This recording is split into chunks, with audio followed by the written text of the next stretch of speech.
We've got reproductions of political cartoons that are in the collection of the Pritzker Military Museum and Library that sort of illustrate some of what was going on in the Cold War with intelligence. This dates to 1973.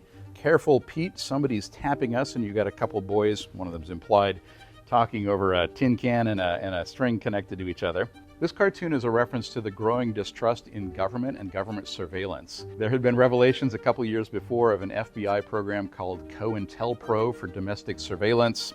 And in 1972, there'd been the Watergate break-ins, and part of that was an effort to bug the Democratic National Committee headquarters. So there was a lot of distrust about government surveillance at this time. And these are political cartoons by the famous cartoonist Bill Malden. He won 2 Pulitzer Prizes. His career went all the way to the end of the Cold War. So let's fast forward to the second one, which dates to 1975. In this dramatic cartoon, we see 2 rather suspicious-looking characters, and they're under a microscope. They're meant to represent the CIA, and the microscope is labeled Presidential Intelligence Agency Investigation. But they're not worried. One of them is saying to the other, relax, the cap is still on the lens. Well, there have been more and more stories since 1973 about intelligence community abuses, and particularly domestic surveillance.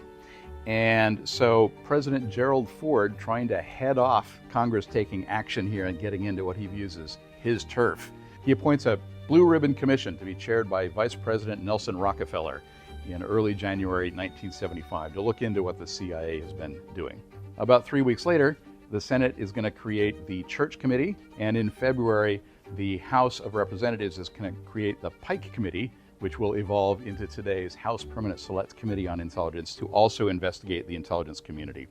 So President Ford's idea to sort of put a softer, fuzzier edge on this ultimately is not successful. And this whole incident leads directly to the fairly robust congressional oversight we have of intelligence today.